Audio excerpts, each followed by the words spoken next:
Today we're in the amazing capital of Guatemala City to explore everything it has to offer. Let's get going.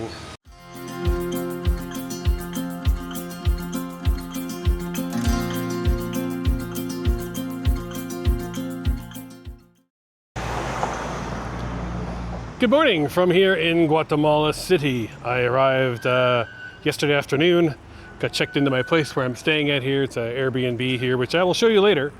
And yeah, a beautiful day here in the city to start. I'm here for just 2 full days, I guess, today and tomorrow. But I have a wealth of things planned to do while here in the city. I was here in Guatemala City back earlier in 2025, but really didn't do much when I was here. I just did a kind of a recap of the whole country. So I thought this time I'd actually come and check out some of the different things here in the city, because there is a load of stuff to see here in Guatemala City. The first place I'm heading to today is a ruin site within the city called Kaminaljuyu. And it's a special place in the city because I would say in another 10 to 15 years it probably won't exist anymore. And we will go see why in just a few minutes. So I'm just waiting for my ride to show up, and then we will head over to Kaminaljuyu and get our day started. Welcome to Kaminaljuyu here in Guatemala City. Considered to be one of the most important sites in the entire Mayan Empire through the pre-classic period. One of the largest at the time, and most influential in that they have found relics here from as far away from the Tehuacan, which is a long ways away. So I'm very excited to be here. I was supposed to come here last time and didn't make it, so we are here today. It was 50 quetzales to get into the park, and give you a ticket, or a receipt, I guess. And they also have brochures in both English and Spanish, which will help to kind of give you an idea of how to get around the park. So the park is kind of spread out.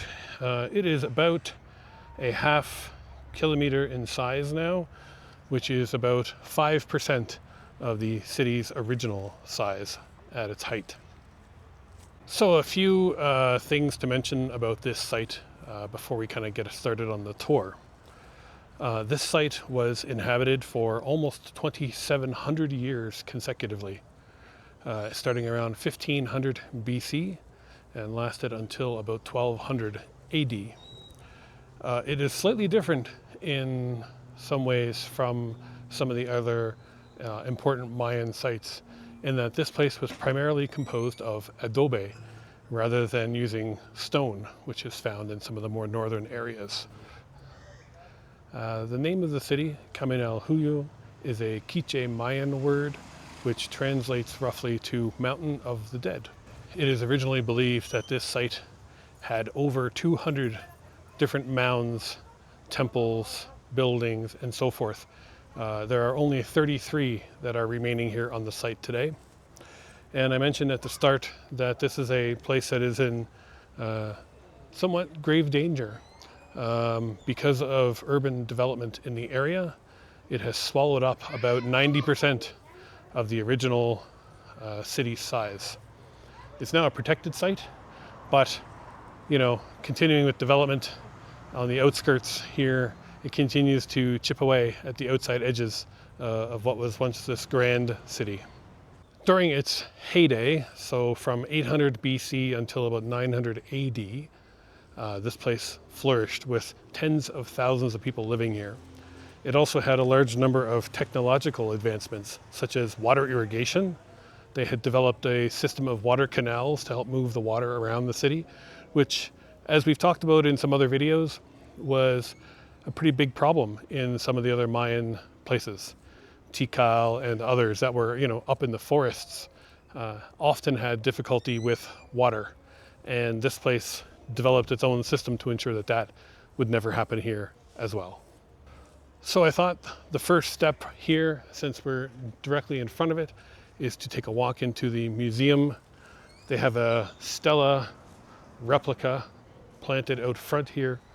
This is a replica of stela number 11, and this is from the Pre-classic period, 50 BC to 150 AD. I believe everything in the museum itself is originals, which I'm excited to go see. So let's take a look inside and begin our adventure here at Kaminaljuyu in Guatemala City. So there's some really cool pictures here. This is a panorama from 1927 showing the size of the original site before the urbanization had really kicked in. This one here shows that in 1940, the beginnings of the urbanization in the area, where you can see people were just kind of moving in, building homes directly in place of where the mounds were. There's an example, one of was being cut away at the time. You know, these things were certainly much easier to get rid of because the fact that they were built with dirt rather than stone, they were easily moved. And yeah, it's a shame because this place would have been pretty majestic at the time, I think. But that is often the case in a lot of these places. Here's a montage of urban and the original site. So 1927 on the right, and then this bleeds over into urban site that's taken over the area from 2012. Here is one of the unbelievable vessels that they have found here. This was at Mound A, it's called, which is now Roosevelt Highway runs, unfortunately. But this was from the early classic period, 250 AD to 600 AD. Here's a large scale diorama of what the city would have looked like at the time, to give you an idea. 5 square kilometers in total was the size of the city.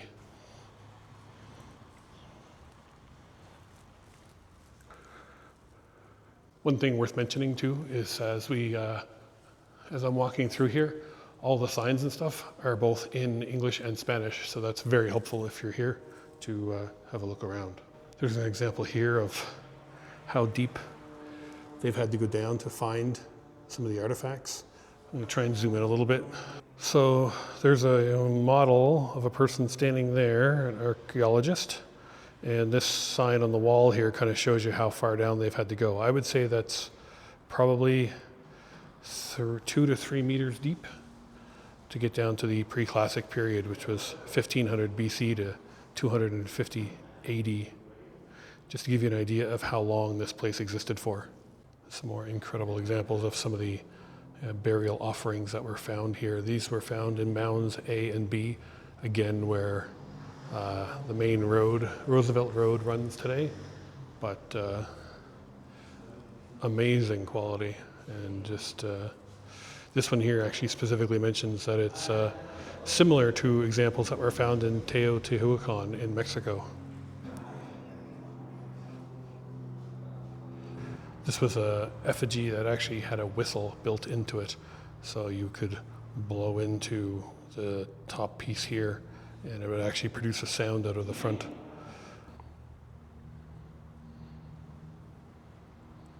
This little design here is an example of some of the irrigation canals and how they were developed here over the time in the city to help make sure that everyone had access to water, and also shows how it also helped develop, you know, gardening and farming to ensure that food was also sustainable.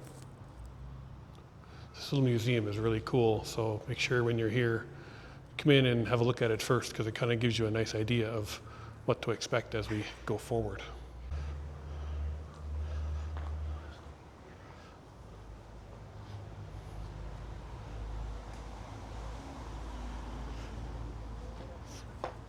From here, we're going to head over to the largest and most excavated site, I believe, here, which is the Acropolis, which is just up over this path.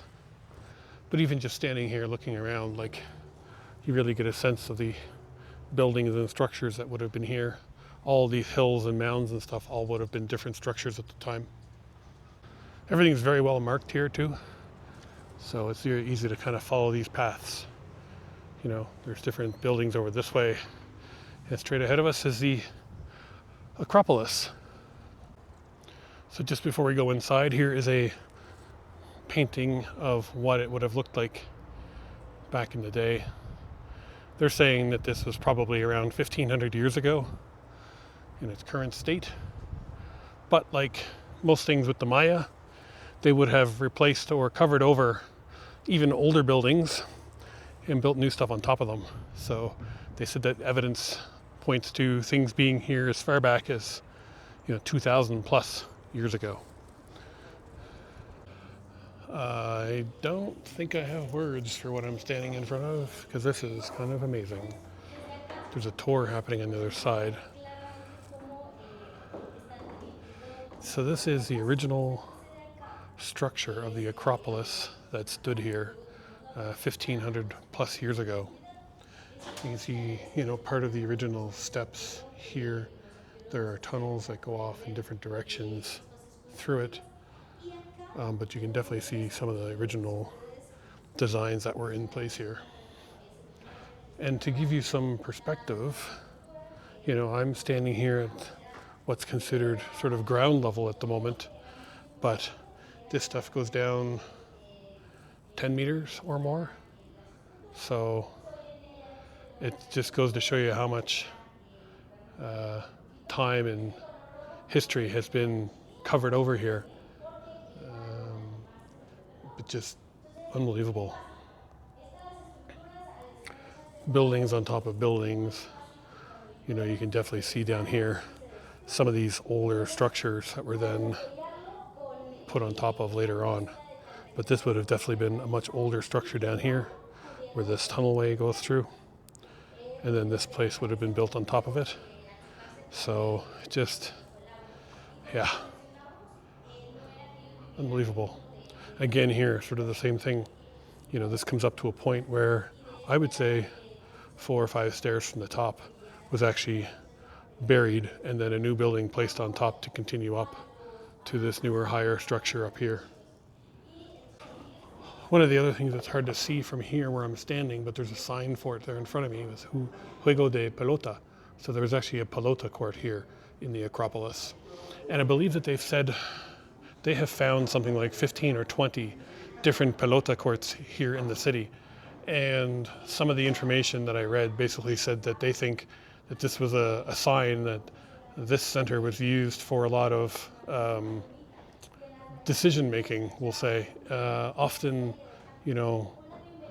things were decided through games of pelota in the Mayan Empire, and to have that many ball courts in one space really kind of shows how important it was to this area, and just amazing. There's actually one of the canals there just behind here too.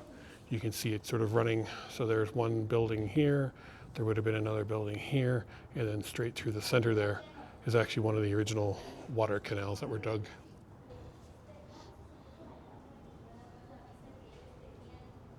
So just standing on the other side here, and this is what's known as structure E across from me.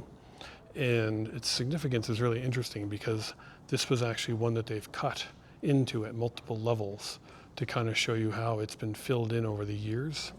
So at its lowest level, which you can see marked here with the letter E, there's actually 3 distinct layers here, which indicated how the old building would have existed. They would have covered it over to build a new building on top of it, eventually covered that over, and then built the 3rd stage of the building on top of that over time. And so they've actually cut into these walls here so that they can kind of investigate the different layers of the original building.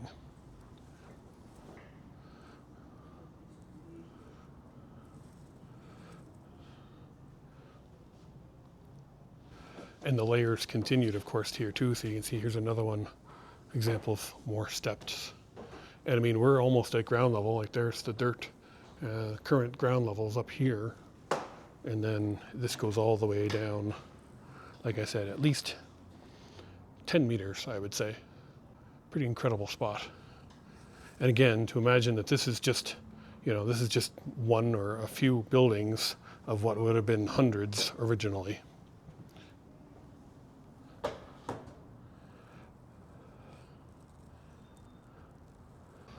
So let's head over. There's more to see here on this site, and it's just up around the corner here, I believe. What a perfect day to be here. Like, not a cloud in the sky. Again, I always kind of remind myself that back home right now it's about minus 20 degrees Celsius and cold and miserable, and here I am standing outside in early January and I'm t-shirt and shorts, and it's just beautiful. And I feel very fortunate and very lucky to be able to do this. But just before we go on, it appears there must be a top view of the Acropolis up here also, which will be a pretty cool perspective. So let's go up and have a look. Just came up to the top here of the Acropolis, which, you know, is primarily covered over. There's another building here we're going to go to in a second, but I just want to give you a different view here. You can see in the distance Volcano de Agua just sitting there prominently. It's the same one you see from Antigua, and just peeking up over the top of this hill is Acatenango also. Volcán de Fuego, which is the third one, which is the most active of the three. You actually can't see, it's just kind of nestled behind the hill, but it is certainly not that far away. So we were just down in this section here for the Acropolis, and again, just looking around, you can see all these mounds and hills and, you know, everything here like this. All would have been different structures at the time. Let's go down into here and have a look at the one that's here. I mean, this place just keeps getting better. We just come over here. This is, let's call the Plaza Inferior of the Acropolis. So these were two sort of, you know, smaller buildings sort of on the outside of the main Acropolis buildings, which were over here. These are structures T and AA. So, and I'll show you the picture that's here first. So this is to give you an idea of what they would have looked like originally, and it's incredible just to see these, that the fact that these are still standing here. You know, these were built 200 to 550, and just, yeah, I think I get amazed by these in a number of different reasons. One, the fact that these were built to begin with and, you know, survived for so long. Secondly, that they were able to find them again, considering how far underground a lot of these things are. And then thirdly, just, you know, trying to imagine what this place would have looked like originally is just amazing. So this here is the, you know, front steps going up to what would have been the structure T. There's a wall over there you can see, like a, you know, with the carvings in it. And over here is what would have been structure AA. So again, this would have been a raised platform with a building on top with a thatched roof. And, you know, just to give you an idea, like, we're talking the top of the platform is where those stairs are, and then you still have, you know, 2 meters of dirt and rocks and ash and everything on top of it. This would have gone obviously farther back into there. They are continuing to work on, you know, pulling the stuff back from its literal burial site. And then over here, there's a wall of stone that's here, you know, with all these carved lines in it. And then here is the half of AA. So you can see the steps would actually continue over there.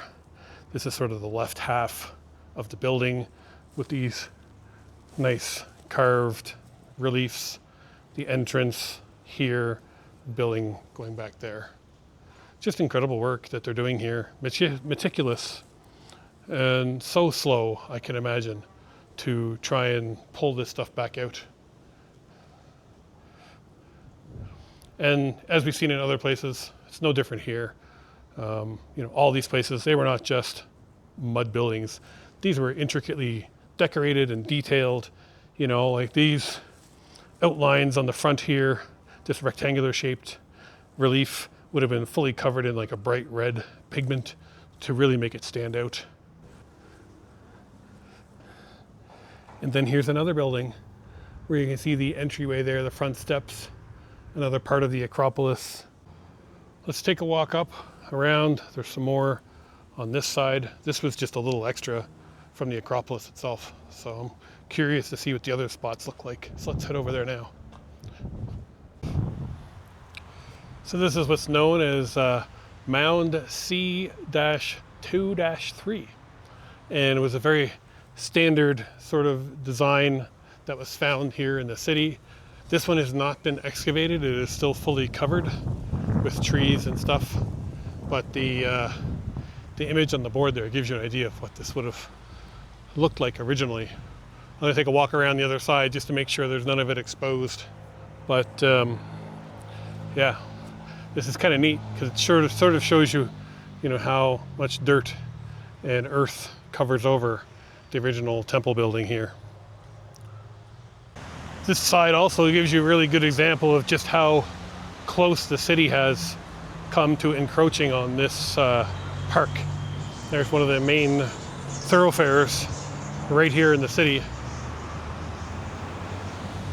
And this is that mound we were just looking at. It's right here next to it.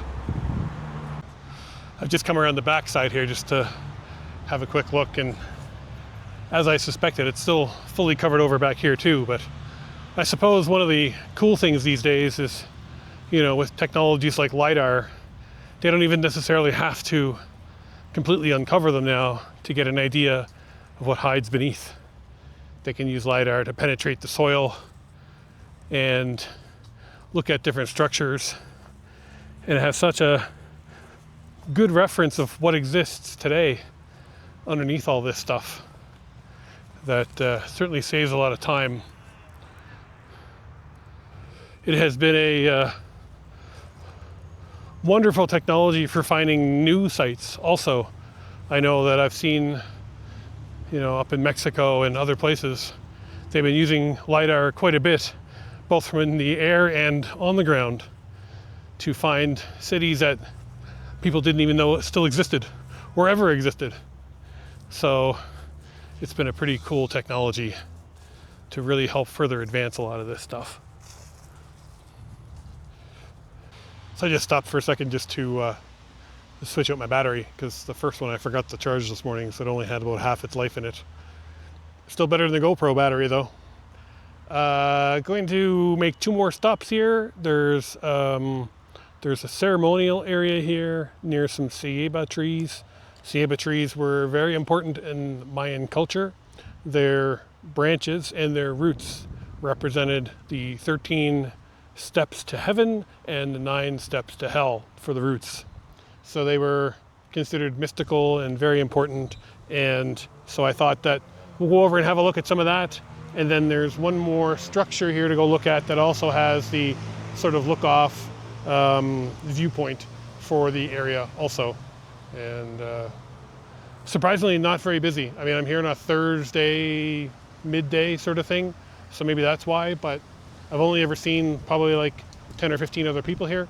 So it's a great spot to come check out if you want to have some peace and quiet despite the traffic noise in the background. But just walking around this park, and there's lots of green space around. You can see like over this way, there's all kinds of green space over that way and around the back side of this Mound C-2-3 and other spots here. Lots of shade, very nice breeze here too. So really cool spot to come and check out.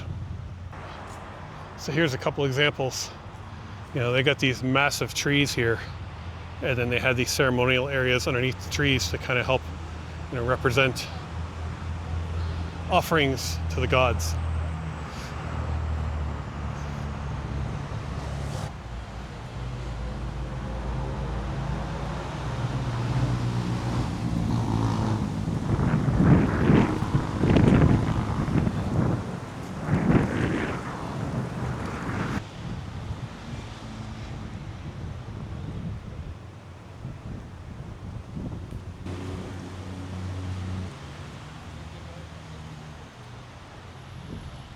We're heading over this way to the last stop here in the park.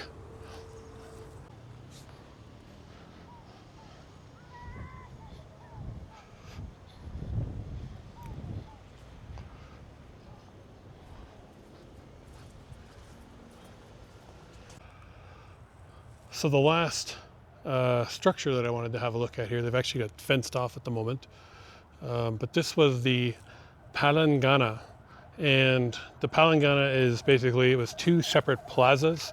So there was a lower plaza just here in front, and then there was a higher plaza in the back. I want to take a walk around. I think there's a better view over here while I talk about it.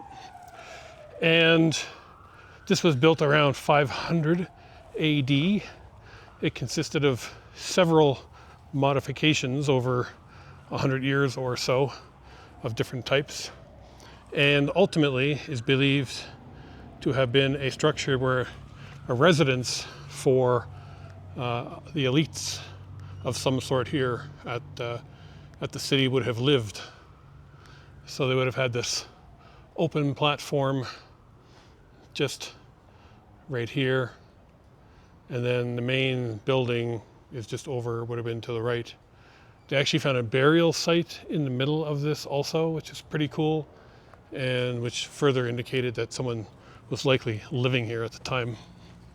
So this is sort of on the back side of the higher plaza, and you can see all the different structures and stuff that existed on it at the time. They're still doing, looks like, quite a bit of work here to, restore it and uncover it all. But it's a pretty remarkable site just to see that they have found so much of this stuff buried so far underground after all these years, and all the work that's continuing to be done to save what's left of it. As I said at the beginning, the city was originally 5 square kilometers in total. Tens of thousands of people would have lived here. And now today, all that remains is this park, which is about 8% of the original city size. And just as I'm walking by here, they have Stela 26 here in front of the building. They say that this would have been originally set in an area just outside Palangana, and is from between 50 BC and 150 AD.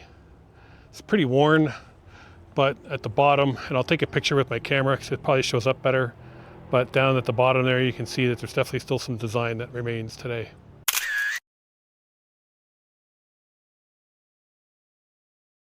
So we just got up to the top of the Lookoff here. Beautiful shot of the city. There's trees here kind of in the way of seeing more of the ruin site, which is fine. But a really pretty spot here in the heart of Guatemala City. And I would definitely recommend that if you're in Guatemala City for any length of time, make sure you come by and check this place out, because it's pretty cool. And it's one of those places that feels like it's and from what I read online also, in consistent danger from development and all those types of things as new buildings go up, further disturbing the ruins that are found underground.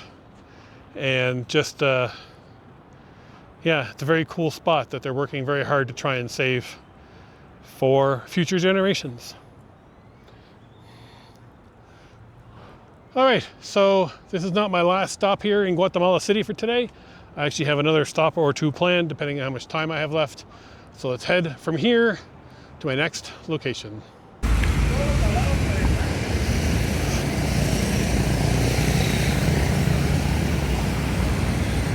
This is absolutely one of the best museums that I've been to anywhere in my travels, 110%.